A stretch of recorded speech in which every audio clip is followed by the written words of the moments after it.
인사하겠습니다. 안녕하십니까. 26회 공익중개사 시험 학개론 총평 및 해설 강의를 하겠습니다. 학개론만 부동산 학개론만 놓고 봤을 때는 작년도에 비하면 다소 좀 평이했던 내용입니다. 근데 이게 문제는 100분 안에 개론과 민법을 함께 풀어야 되기 때문에 시간 배분을 또 잘못하였다면 시험이 또 어려워질 수도 있다라고 생각이 듭니다. 1년 동안 공부했던 것들을 실력을 잘 발휘했는가는 모르겠습니다만 쭉 한번 정리를 한번 해도록 하겠습니다. 어려운 시험 치르시느라고 너무 수고 많으셨고요. 좋은 결과 있으시기를 바라겠습니다. 자, 1번 먼저 보겠습니다. 전체적인 문제를 해설하기 위해서 전체적으로 볼 때는 계산 문제는 작년에 비하면 좀 줄어들었죠. 계산 문제는 작년에 11문제가 나왔습니다만 7문제로 줄어들었어요. 난이도가 아주 높았던 계산 문제는 아니었고 수업 시간에 기본적인 산수 문제만 하셨더라도 한 서너 문제 정도는 충분히 계산 문제가 해결이 가능했지 않나 보여집니다. 문제의 수준 아주 깊게 물어보는 문제도 몇 개 있기는 했습니다만 전체적으로 한 중급 수준의 문제가 상당히 많이 눈에 보였던 걸로 보입니다. 먼저 1번 보겠습니다. 1번부터 좀 확인하시면 1번은 부동산학에 관한 설명을 물어봤어요. 부동산학의 학문적 성격을 물어봤는데요. 자주 봤던 표현은 아닙니다. 5번이 됐죠. 1번의 정답으로 5번이 됐습니다. 일반 원칙으로서 안전성의 원칙이라고 물어봤는데요. 안전성의 원칙이 아니고 1번은 능률성의 원칙이었습니다. 그러니까 이 능률성의 원칙이라고 해야 말이 되겠습니다. 1번은 5번이 정답이 되었습니다. 틀린 걸 물어봤고요. 자, 2번으로 가면 영속성에 관한 설명으로 옳은 것을 모두 선택하냐 물어봤습니다. 2번의 정답은 2번이 되었습니다. 자, 기억의 경우는 부증성에 관련 내용이었고요. 니은 소모를 전제로 하는 재생산 이론, 소멸하지 않은 거니까 감가 이론도 적용되지 않습니다. 디귿의 경우는 임장활동, 지역 분석이니까 이건 부동성이 되는 것이고, 리을은 일물일가의 법칙이 배제된다. 대체가 성립하지 않는 것은 개별성이다. 장기적인 폐해력 고려하에 가치 보존력 우수한, 그래서 맞는 게 니은과 미음 항목 두 가지 항목이 되었습니다. 3번 문제를 가보겠습니다. 3번은 지적 공부에 등록된 토지가 물속에 침식되었다라고 했어요. 그러니까 태풍재해로 하천으로 잠겨버린 기본적인 토지 용어에 전해서 포락지가 되었습니다. 비교적 평이한 내용이 나왔죠. 3번의 정답은 1번 되었습니다. 포락지가 되었고요. 4번 문제로 갑니다. 수요 증가에 영향을 주는 요인을 모두 고르라라고 표현했습니다. 다른 조건은 일정하다고 그랬는데 4번의 정답은 4번이 되었죠. 4번 되었습니다. 자, 확인을 좀 하고 가면 실질 소득의 수요 증가 요인이 되죠. 세금 인상이 되면 수요가 감소되고, 금리 하락했으니까 수요 증가되고, 가격 상승 기대감이 있으니까 수요가 증가돼. 인구가 감소해서 당연히 수요가 감소가 되는 거죠. 그래서 맞는 것이 이제 기역, 디귿, 리을 세 가지 항목이 되었습니다. 5번 문제로 가보겠습니다. 수요 공급에 관한 설명으로 틀린 걸 물어봤어요. 자, 지문들이 좀 길긴 했습니다만 1번은 3번을 보시게 되면 주택 가격이 상승하면 이렇게 물었어요. 가격이 상승하면 주거 용지 공급이 감소하다. 일단 이 문제의 조건이 일단 잘못된 것이죠. 일단 주택 가격의 변화는 공급량 혹은 수요량에 영향을 준다라고 해야 되는 건데, 이제 표현을 바꿔 써보자면 주거 용지 공급이 감소가 되면 주택 가격이 상승한다, 이렇게 발표되는 겁니다. 그래서 가격이 상승한다, 공급이 감소한다 표현이 맞지 않습니다. 그래서 정답이 3번이 됐습니다. 그러니까 이쁘게 바꿔주자면 주거 용지, 택지 용지 공급이 감소하면 공급자의 비용이 감소가 되죠. 그럼 가격은 상승할 수 있다. 여러 가지 표현이 가능합니다. 주택 가격이 상승하면 공급량이 증가한다. 이렇게 하면 이제 공급 법칙이 된 거죠. 그래서 틀린 지문은 3번이 되었습니다. 자, 6번 문제로 갑니다. 6번 문제는 레일리 법칙을 이제 박스로 주고 지문은 좀 이렇게 해서 시간을 좀 보내다고 하는 문제였어요. 근데 계산 문제가 아주 어려웠던 표현은 아니었고요. 5번이 되었습니다. 우리 공부했던 대로 쭉 정리를 하고 가면 두 도시로 갈 비율이 다르죠. 자, B분의 A를 먼저 우리가 정리를 했고요. A 도시, B 도시로 갈 비율이다라고 했습니다. 그럼 A 도시의 인구가 10,000명 돼 있잖아요. 10,000명 했고요. 비도시 인구가 5,000명. 거리의 제곱에 반비례한다라고 했어요. 그럼 A까지 거리, B까지 거리가 된 거니까 A까지 거리가 1km, B까지 거리가 2km가 되죠. 그럼 이 이제 비율을 구하면 되는 문제였습니다. 몇 대 몇의 비율을 구하면 되는 건데 이 결국 합이 왼쪽이 2가 됐죠. 오른쪽에는 2의 자승했으니까 4가 되고요. 값이 8이 됐습니다. 그럼 8이면 이게 1분의 8이다라고 우리가 정리를 해요. 그렇게 1대 8대 1의 비율이 된 거죠. A로 갈 비율이 8, B로 갈 비율이 1이 된 게 8대 1의 비율이다. 자, 근데 뭐라고 풀었냐면 C 도시로부터 했어요. C 도시로부터. 근데 C 도시가 얼마 요저고 있죠? C 도시에 9,000명이 거주하고 있다라고 했습니다. 9,000명이니까 8대 1, 8,000명, 1,000명 이렇게 해서 비율로 구했던 편이었습니다. 그래서 정답은 그래서 5번이 되었고요. 7번 문제로 가보겠습니다. 죄송합니다. 7번 문제는 뭐 익히 연습을 했던 표현들이에요. 균형 가격과 균형 양의 변화를 물어봤는데 가격의 변화만 물어봤더라는 얘기입니다. 그래서 균형 가격은 100 상승 4번이 됐죠. 그러니까 우리가 공부를 했던 것처럼 균형은 수요량과 공급량이 이퀄인 상태라고 그랬습니다. 자, 수요량이 첫 번째 수요량이 1200이었죠. 1200 마이너스 P였고 그때의 공급량이 3P라고 했습니다. 그럼 첫 번째 균형을 구하면 4P는 1200이 됐고요. 따라서 P 균형 가격은 300이 되었습니다. 근데 두 번째 균형이 바뀌었죠. 수요가 변화됐습니다. 수요가 1600 마이너스 P, 공급은 같게요. 3P, 4P가 되었고 1600이 되었으니까 따라서 균형 가격은 400이 되었습니다. 자, 그러니까 이전보다 100만큼 이렇게 상승한 거죠. 균형 가격은 100 상승. 비교적 평이했던 계산 문제였습니다. 수업 시간에 좀 충실히 했던 문제들이 많이 나왔어요. 자, 8번 문제로 가보겠습니다. 자, 8번 문제는 조세 경제 효과를 물어봐서 정책론 시간에 물었던 문제인데요. 예. 뭐 답이 이제 훤하게 보였어요. 그러니까 뭐 앞에 표현들은 다 공부했던 표현이고 오원도 마찬가지잖아요. 세금이 부과가 되게 되면 수요자의 지불 가격은 높아지고 공급자의 실질 이유는 감소가 되기 때문에 그 표현이 뭐다? 경제적 후생 손실이 발생할 수 있다 이렇게 정리해야 됩니다. 세금이 전가되면 바람직한 게 아니다. 경제적 후생 손실이 발생한다라고 정리하는 게 맞겠습니다. 8번의 정답은 그래서 5번이 되었습니다.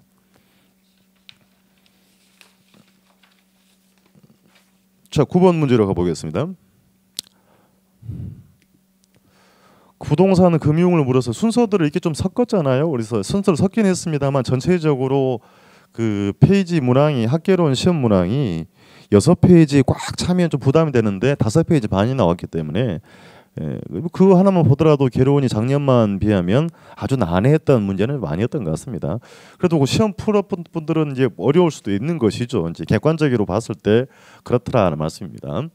자, 금융에 관한 설명으로 틀린 걸 물어봤어요. 정답은 여기는 2번이 되었죠. 사실은 이 2번 질문도 명확하게 좀 답을 주었어야 됩니다. 앞에다가 이제 다른 조건은 일정하다라고 주고 이런 표현이 들어가야 되죠. 이제 아주 2번 문제는 좀 하자가 발생할 수 있어요. 그러니까 다른 조건이 일정할 경우 이 조건을 안 줬기 때문에 문제에 하자가 발생할 수 있습니다. 일정할 경우에 고정금리라고 넣어줘야 이 표현이 맞죠. 고정금리의 경우 시장 이자율이 높아지면 조기 상환하는 게 아니고 시장 이자율이 하락하게 되면 새롭게 대출을 받아서 기존 대출을 조기 상환할 요인이 생긴다라고 해야 맞는 지문인 건데 문제 조건이 빠져 있다 보니까 나중에 논란의 대상이 될 수는 있어 보입니다. 그래서 9번의 정답 2번이 되었고요. 자, 10번 문제로 갑니다. 우리나라 부동산 투자에서 비교적 평이하게 물어봤습니다. 옳은 걸 물었는데요. 자기 원래 실체 회사죠. 실체 회사고 설립 자본금이 10억이다. 답이 딱 1번에 줘버렸어요. 나머지는 전부 다 잘못된 것이고요. 3, 4, 5번은 모두 잘못됐습니다. 투자 회사는 차입할 수 있다. 위탁 관리 회사 본점에 지점을 설치할 수 없고 상근임은 둘 수가 없다. 자기 관리사는 실체 회사고 기업은 명목 회사죠. 여기도 위탁해서 설립 자본금은 3억이 아니죠. 5억이 3억 30억이라는 용어도 없는 겁니다. 그래서 정답은 10번 1번이 되었습니다. 11번 갑니다. 뭐 익히 연습을 했던 표현이 나왔어요. 자, 그래서 DTI와 LTV를 가지고 융자가 하는 금액을 물어봤다. 답은 3번이 됐습니다.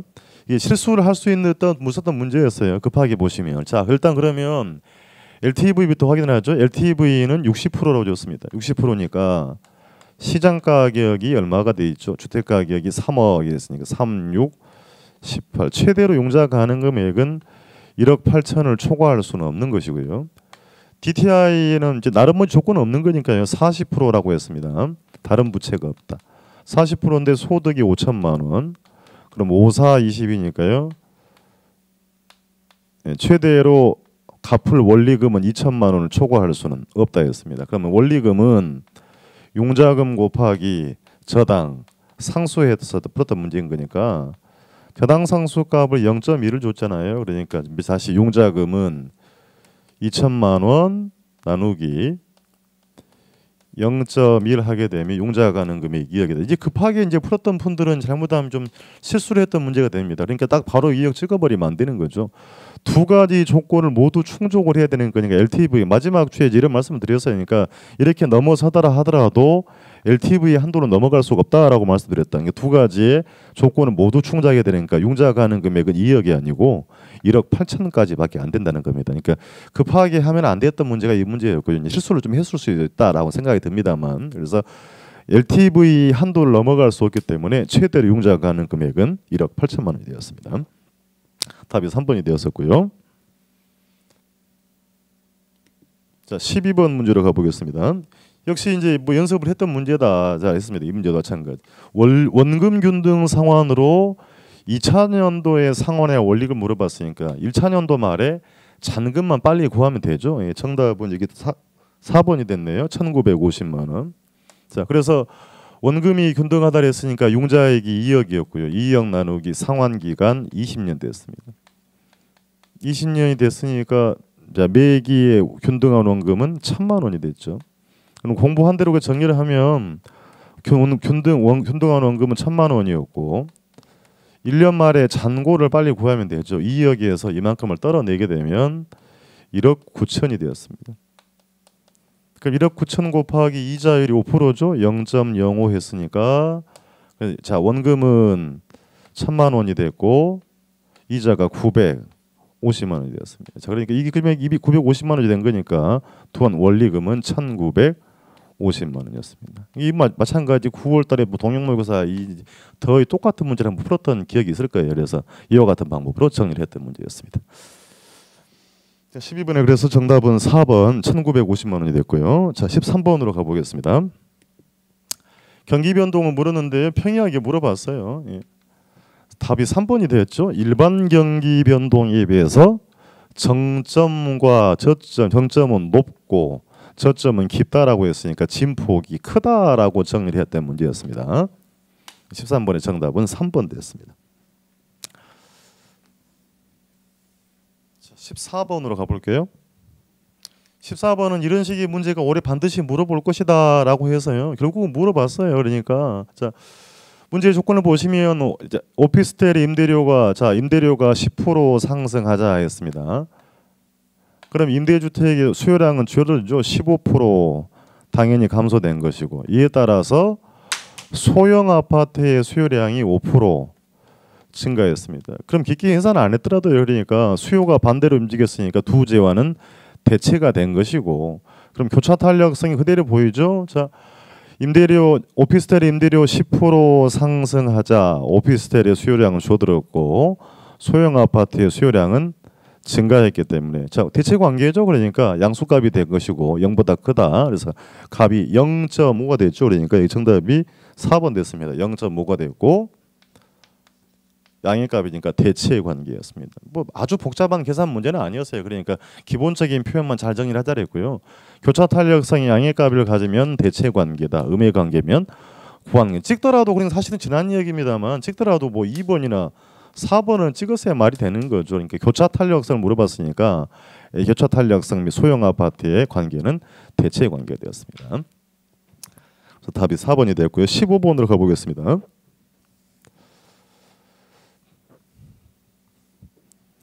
15번은 부동산 시장을 물었어요. 자, 그래서 여기도 뭐 평형이 물어봤네요. 자, 답이 2번이 되었습니다. 부동산 2번이 아니죠. 예, 3번 됐습니다. 할당효율적 시장이라는 얘기는 우리가 이렇게 정리했습니다. 할당효율적은 정보 비용과 초과이윤이 동일한 상태다. 이게 동일한 상태가 되는 거니까 자원이 골고루 효율적으로 배분된 시장을 할당 효율적이라고 했으니까 이런 시장에서는 초과이윤을 달성할 수 없다라고 정리했어요. 그러니까 뭐 이 말도 잘못된 거죠. 할당 효율적 시장에서는 거래가 은밀성이라면 잘못된 것이고 가격 과대 과소평가될 가능성이 없다라고 해야 됩니다. 동일하다라고 했으니까 자원이 골고루 배분된 시장이 할당 효율적이므로 과대평가 외곽 가능성이 낮다라고 정리해야 되는 게 표현이 되겠습니다. 답이 3번이 되었죠. 나머지 내용들은 뭐 기본적으로 수업 시간에 다 했던 표현들이었어요. 16번으로 갑니다. 용어가 조금 생소해서 부담을 가질 수도 있던 문제였습니다만은 5번이 되었습니다. 자, 마샬은 일시적으로 발생하는 자본재로 발생하는 그 지대를 기계기구로 얻는 소득을 준지대다라고 했습니다. 파레토 지대는 여러분이 처음 보시는 표현인데요. 그러니까 같은 개념이 아니죠. 그래서 이제 파레토 지대를 이 토지 경제학에서는 경제지대라고 하는 건데요. 처음 나왔던 표현입니다. 경제지대 이퀄 파레토 지도인데요. 여기서 묻고 있는 지문은 파레토 지대가 아니고 기계기구로 발생하는 준지대라고 정의를 해야 맞는 표현이 되겠습니다. 나머지 표현들은 뭐 이제 우리가 익히 보고 왔다는 거예요. 헤이그 이론도 역시 튜넨 이론을 그대로 옮겨왔던 것이고 리카도의 차액지대 발생 원인을 비옥도의 차이, 생산성의 차이라고 정해서 한 개지 차액지대에서 비옥도가 지대를 결정한다. 생산성의 차이가 지대를 결정한다. 이 표현을 좀 바꿔놓긴 했죠. 이렇게 수확량의 차이라고 한 거니까 조금 애매모호한 표현을 읽기는 합니다만 크게 봤을 때는 답이 5번이 되었습니다. 파레토 지대가 아니고 마샬의 준지대로 정의해야 된다라는 표현이 말했겠습니다. 자, 16번을 정리를 하셨고요. 17번으로 가보겠습니다. 부동산 정책을 물어봤네요. 예, 정책을 물어봤는데 지문들이 뭐 짭짤하고요. 1번 답이 1번이 됐죠. 부담금 제도나 보조금 지급을 하는 것은 물량을 늘려주거나 뭐 공급을 한다 이런 개념이 아닌 거니까 직접 개입이 아니고 간접 개입, 아주 기본적인 표현이 되었습니다. 18번으로 만나보겠습니다. 토지 이용 규제에 관한 설명으로 틀린 거 물어봤어요. 이게 정답이 5번이 됐습니다. 이제 공법 지문이 일부 들어와 있네요. 3번과 5번이 공법 지문이 들어와 있는데 5번의 답이 5번이 됐죠. 용도 지역 중 자연환경 보전 지역은 맞았는데 도시 지역 중에서 했으니까 이 지문이 잘못된 거죠. 이게 빠져나가야 됩니다. 그래서 자연환경 보전 지역은 용도 지역 중 이렇게 정해야 되죠. 자연환경 등등에 필요한 지역을 지역에 대해서 공법 지문이 나왔습니다만 충분히 공법 시간에 정보를 했을 거니까요. 이렇게 어려웠던 지문은 아니었던 걸 보여집니다. 정답은 그래서 18번은 5번이 되었습니다. 자, 19번으로 가볼게요. 정부의 주택 임대 정책을 물어봤습니다. 정답은 3번이 되고요. 네. 뭐 아주 편하게 물어봤어요. 아니 잘못했네요. 제가요. 네. 4번이 됐죠. 4번. 임대료를 규제하게 되면 장기적으로 공급이 감소가 된다. 현재 주택을 떠나서는 주택을 구하기 어려워진다라고 했어요. 그러니까 질적 수준도 저하되고 기존 세입자의 주거 이동이 감소될 것이다. 주거 이동이 저하될 것이다. 이렇게 정리했던 표현이었습니다. 19번의 정답은 4번 되었습니다. 자, 20번으로 가볼게요. 외부 효과를 물어봤습니다. 기본 용어만 물어봤어요. 사실 그러니까 뭐 1번은 기본 정의를 물어본 것이고 정의 외부 효과는 우리가 님비는 낫이라고 그랬죠. 부정적 외부 효과 이게 핀피라고 해야 되겠습니다. 그러니까 핀피 현상이다. 이렇게 뭐 용어들은 정의를 했던 것이니까 정의 외부 효과가 발생하면 핀피 현상이 발생한다. 이렇게 정의를 하면 되겠네요. 정답은 그래서 20번의 정답은 2번이 되었습니다. 21번으로 갑니다. 뭐 익히 공부를 했던 표현이 나왔어요. 그러니까 답이 2번이 되죠. 지배 원리에 따지면 했습니다. 그러니까 A와 B의 기대 수익이 동일할 경우에는 자, 동일할 때 A가 B보다 편차가 더 크다 그랬죠. 자, 옳은 거 물어봤죠. A보다 B의 편차가 더 크다 그랬으니까 기대 수익 동일한 편차가 작은 A를 선호할 것이다. 선택한다. 이게 지배 원리 표현이었죠. 그러니까 이제 다시 정리를 하면 A와 B의 기대 수익률과 표준 편차. 기대 수익률이 15%, 15%인데요. 표준 편차가 B가 더 크다 그랬죠. B가 더 크다 그랬으니까 이게 10%가 가령 12%라고 하면 기대 수익이 동일하면 편차를 작은 것을 선택한다. 이것 보고 우리는 효율적 포트폴리오라고 그랬어요. 그러니까 A가 B를 지배한다라고 정의를 하신 거죠. 그래서 A 투자 대안이 더 선호된다. 그 A 투자 대안은 효율적 포트폴리오다. 그뭐 좀 생소한 지문이 나오긴 했습니다만, 자 무차별 곡선 여기 투자 위험과 기대 수익률은 부의 관계다. 이런 말은 없는 거죠. 그러니까 부의 상관관계라는 말이 성립되지도 않고 기대 수익과 위험은 상세 관계다라고 했습니다. 높은 수익을 얻고자 하면 더 많은 위험을 부담해야 된다. 전혀 문맥이 안 맞죠. 그래서 20번의 정답은 2번, 21번은 2번이 됐고요. 22번으로 가보겠습니다. 22번에 이제 계산 문제가 나오는데 박스형을 주고 이렇게 물어보면 대다수 정답은 4번, 5번을 좀 선택해 주자라고 당부를 드렸어요. 역시 이제 답은 4번이 되었습니다. 예, 정신만 놓지 않았다라고 하면 순소득 승수와 종합자본 환원율이 역수관계가 되죠. 그러니까 그게 안 맞는 거니까 둘 중에 하나를 좀 찍어서 해야 되지 않느냐라는 얘기입니다. 이제 간단하게 좀 보고 가면요. 자, 세전 현금 수지 6천만 원을 줬고요. 순영업 소득에서 부채 서비스를 뺀 게 세전이죠. 그럼 부채 서비스가 4천만 원이라 그랬으니까 이걸 거꾸로 해석을 하게 되면 두 개 더하면 순영업 소득 1억이 된 겁니다. 자, 그러니까 이제 요거 하나만 정리를 하게 되면 종합자본환율은 총투자액이 10억 원이 됐고요. 순영업 소득 1억 원이 된 거니까 10%가 된 거죠.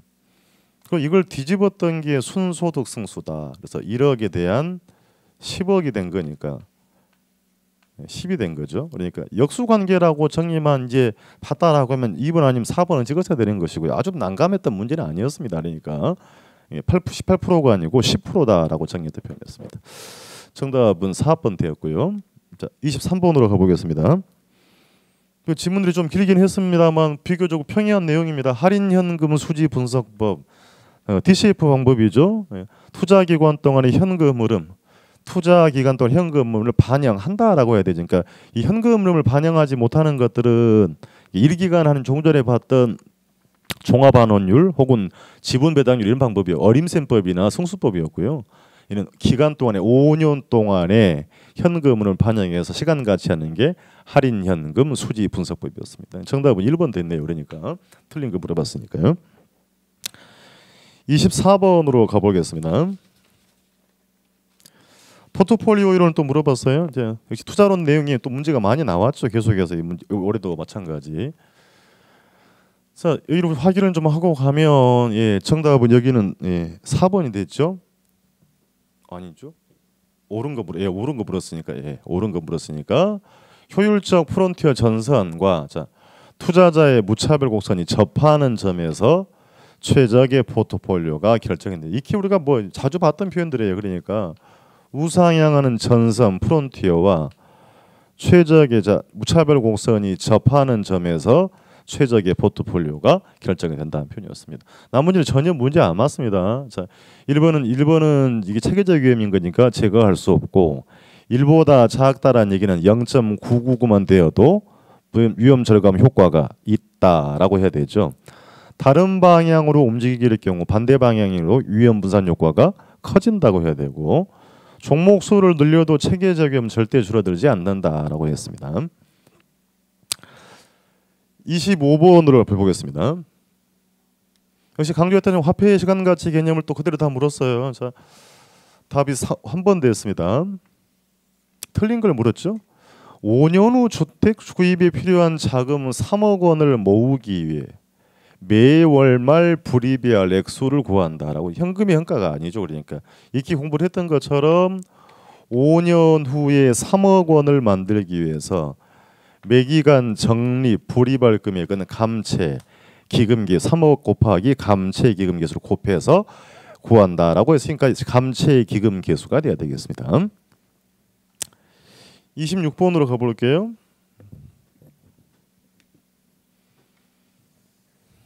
역시 강조했던 표현인데 조금 이제 부담스러울 수도 있었어요. 그러니까 답은 여기 26번의 정답은 2번이 되었습니다. 일반적으로 세전현금 수지 승수가 세후보다 크다고 되어 있죠. 작다라고 해야 되는 거죠. 그러니까 세전이 더 작다.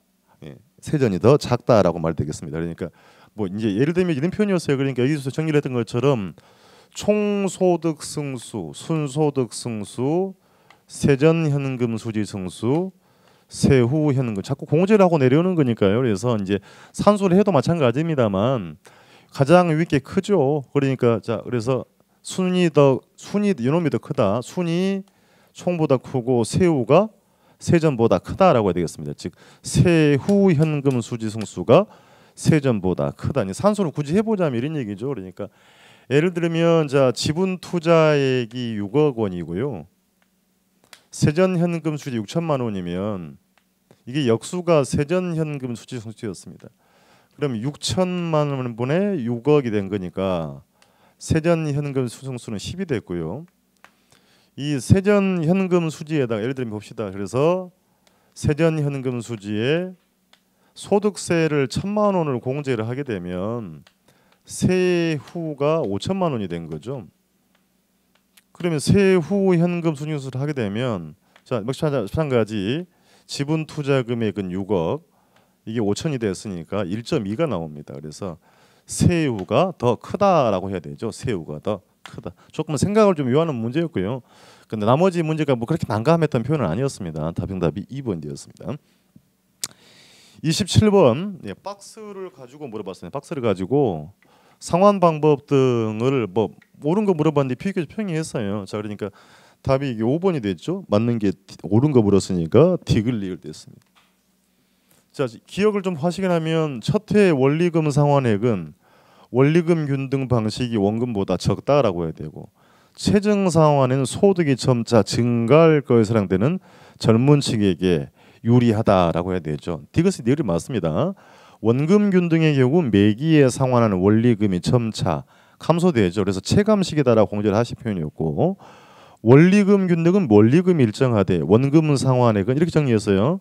원금 상환액은 점차 증가되고 이자는 점차 감소하다. 원금액이 점차적으로 늘어난다. 그 비율성 비율이 바뀌는 게 원리금 균등 상환이었습니다. 28번으로 확인합니다. 관리를 물어봤는데요. 지문만 좀 길었을 뿐이고 답은 뭐 비교적 평이하게 나왔던 표현입니다. 자, 5번이 됐죠. 경제적 측면의 관리를 물어봤는데요. 엉뚱하게 뭐 물리적, 기능적 하자 유무라고 나왔어요. 그러니까 이제 경제 관리가 아니고 기술적 관리다라고 하는 게 맞겠습니다. 29번으로 갑니다. 마케팅 물었는데요. 예. 뭐 1번 셀링 포인트가라는 게 조금 뭐 난감했던 표현이 있다 하더라도요. 2번에 보시게 되면 고객 점유 마케팅은 소비자 중심이죠. 더군다나 공급자 중심이라고 그랬으니까 중심이고 표적을 선점하거나 틈새 시장을 점유한다 그랬으니까 시장 점유 마케팅이 되겠습니다. 이렇게 많이 봤던 표현들이었고요. 자, 30번 갑니다. 건물의 내용 연수 뭐 자주 안 나오는 문제를 또 언급을 하긴 했어요. 근데 이제 조심해야 할 표현은 건물과 부지의 부적응은 기능적 감가 나머지 인근 지역 환경 변화, 경제 감가 요인이죠. 경제 연수와 영향을 미치는 요인이다. 안정 단계에서 관리가 장화하면 안정이 상당히 연장될 수 있고 노후 단계는 불필요한 비용이 많이 발생하는 시기다. 자, 5번 질문을 보게 되면요. 재무회계관리 시설 임대차 계약, 인력 관리는 위탁하고 청소를 포함한 나머지를 소유자가 직접 한다. 이게 짬뽕을 했으니까 일단 혼합 관리가 되는 거죠. 혼합 관리가 되고 표현도 좀 안 맞습니다. 그러니까 되게 재무 회계 이런 것들은 되게 어떻게 하냐 우리가 자가한다 그랬고 나머지는 위탁한다 그랬으니까 정답은 어쨌든 간에 위탁이 아니고 혼합 관리다라고 하는 표현이 많이 되겠습니다. 31번을 볼게요. 자, 개발론을 물어봤습니다. 개발론을 4문제나 물어봤네요. 다른 데 비중을 좀 줄이고 민간의 개발 방식을 물어봤습니다. 31번 자체 개발 자 답이 몇 번이 됐나요? 답이 3번 됐죠. 3번 확인하겠습니다. 토지 신탁 방식은 소유자가 토지의 소유권을 형식적으로 이전한다 하는 거 맞고요. 사업 수탁 방식은 토지 소유자가 사업만 맡긴다 그랬으니까 잘못됐죠. 더군다나 사업 주체의 사업 수탁 방식은 토지 소유자지만 토지 신탁 방식은 부동산 신탁회사가 되는 방식이었습니다. 예. 자주 봤던 표현이었어요. 31번의 정답 3번 되었습니다. 32번으로 가서요. 자, 민간의 개발 방식의 유형 이게 판서를 해가면서요. 논리적 구조를 좀 보자라고 했던 기출된 문제가 조금 바꿔서 나온 것밖에 없습니다. 그러니까 처음에 하는 게 계획이다라고 했습니다. 그럼 계획이 어디 있죠? 사업 구상, 아이디어 첫 번째가 됐죠. 그리고 두 번째가 예비적 타당성 분석을 했고, 다음에 부지 구입 확보하고, 다음에 타당성 분석. 이 순서에 있으니까 평해통의 디귿 구상하고 두 번째 예비적 그리고 사업 부지 확보 다음에 본 타당성 분석 그리고 건설 단계. 기초 우리가 쭉 정리를 했던 문제가 나왔네요. 33번으로 갑니다. 33번도 민자유치 방식인데요. 답을 훤하게 줘버렸어요. 공교롭게 더 2번이 돼 있네요. 예. 자, 그러니까 운영 민간이 뭐라고 정리를 했냐면 시설의 소유권이 귀속된다. 트랜스퍼죠. 트랜스퍼원하고 나머지 운영권이니까 BTO 방식이 된 거예요. 답이 2번이 되었습니다. 더군다나 도로 터널 있으니까 BTL은 아니었죠. BTO 방식이 되었습니다. 예, 평이었던 문제였네요. 34번으로 갑니다. 예, 토지 취득 방식에 따라서 9번에서 물어봤습니다. 이 답이 또 1번이 됐네요. 그러니까 예, 어디 있냐면 원 소유자의 개발돈 처지를 재분배한다라는 표현이니까 환지 방식이다. 미개발지를 개발지로 바꿔서 원 소유자에게 재분배하는 방식, 환지 방식이었습니다. 자, 35번으로 가봅니다. 자, 이런 문제는 올해 이렇게 반드시 물어본다라고 해서 저렇게 연습을 했던 게 나왔어요. 그러니까 문제의 구성은 좀 복잡하더라도 아주 난감했던 문제는 아니다. 자, 기준 시점을 두고요. 비교 표준지가 이 제곱미터당 200만 원이라 되어 있죠. 그러니까 우리가 공부했던 대로 정리를 하면 되는 겁니다. 200만 원 곱하기 했고요. 이제 나머지 내용들을 정리를 하면 되는 건데 지가 변동률이 5% 상승이라 했으니까 정석도로 하면 100분의 105 이렇게 했어요. 자, 그리고 지역률은 할 거 없고요. 개별로인 가로 조건은 5% 이랬어야 돼 대상이. 그러니까 100분의 95 이렇게 정리를 하신 거고요. 환경 조건은 20% 오세라리 있죠. 그러니까 100분의 120 똑같이 했던 내용이었어요. 그러니까 1.05 0.95 1.2 값을 전부 곱하게 되면 정답이 4번이 나올 겁니다. 정답이 4번 239만 4천 원 이렇게 구하는 문제였습니다. 박스 내용이 좀 길었습니다만 비교적 평이었던 문제인가 아닌가라 보입니다. 36번 문제는 꼼꼼히 좀 안 보시면 좀 부담스러울 수도 있었어요. 이 문제는 감정평가 문제가 뭐죠? 감정평가 규칙에서 규정하고 있는 것이다. 그러니까 원칙이 시장가치, 현황기준, 개별 물건 평가 원칙, 원가 비교 수익 방식. 그러니까 최유효 유용 원칙은 감정평가의 이론에 적용이 됩니다만 규칙상의 정의는 아니다. 그래서 답이 5번이 되었습니다. 출제자가 상당히 좀 어렵게 내려고 의지를 보여준 문제 같습니다. 이 문제는 간단한 선택형이었습니다만 문제를 좀 잘 안 읽었다라고 하면 규칙상 정의를 물어봤으니까 정답은 5번이 됐습니다. 해당되지 않는 것. 네, 결국 지문으로 물었어요. 물건의 평가 방법을. 자, 작년에 선택형으로 물건은 지문 묻는다 했는데 뭐 늦게 강조했던 게 임대료 평가 방법은 정산법이 아니죠. 임대 사례 비교법을 평가한다라고 정의됐습니다. 정답은 3번 되었고요. 38번으로 가겠습니다. 부동산 가격 공시 및 감정 평가에 관한 법률. 자, 그래서 많은 내용들을 봤습니다만 문제는 너무 좀 평이하게 나왔죠. 자, 표준주택은 했어요. 단독주택과 공동주택 중에서 대표성이 아닌 게 아니다. 공동주택은 표준을 정하지 않는다 그랬습니다. 표준주택은 일단의 단독주택을 대표할 수 있는 주택을 선정한다라고 했죠. 공동주택은 대표수 주택을 선정하지 않습니다. 기준도 정하지 않고 비준표도 활용하지 않더라는 표현이었습니다. 정답은 4번 되었습니다. 39번 뭐 기본적인 우리 조문들을 법 조문을 그대로 물어봤네요. 그러니까 원가법은 제조자원가의 감가 수정을 해서 물건의 가액을 평가하는 방법. 거래사례비교법 사정보정 시점 수정 가치 형성 요인 비교 수익완원법 환원하거나 할인해서 정답 1번이 되었어요. 그러니까 뭐 평이하기 좋다는 문제가 없습니다. 39번의 정답은 1번이 되었고요. 40번 갑니다. 40번은 가격제의 원칙을 물어봤는데요. 자, 정답은 2번 됐습니다. 뭐 늘 강조했던 부분인데 균형의 원칙은 내부적인 구성 요소다. 그럼 이에 대한 감가는 경제 감가가 아니죠. 기능적 감가다라고 정의를 했던 표현이었습니다. 자, 이렇게 해서 사실 문제를 함께 봤는데요. 그 계산 문제는 어쨌든 간에 7문제로 좀 줄어들었고요. 시험지 지문 분량도 5페이지 반. 그래서 문제 구성을 항상 좀 보시라는 게 그런 말씀이었습니다. 상대적으로 민법이 좀 어려울 것이다라고 했던 게 그랬던 것 같고요. 어쨌든 간에 근데 이 지나고 나면 쉬운 문제인데 시험장에서는 다소 당황을 했을 수도 있다는 생각이 듭니다. 예, 어쨌든 간에 그 어려운 시험 치르느라 수고 많으셨고요. 큰 이변이 없었다라고 하면 여러분이 공부했던 거 실력 발휘 잘 하고 좋은 결과를 얻었을 거라고 생각이 듭니다.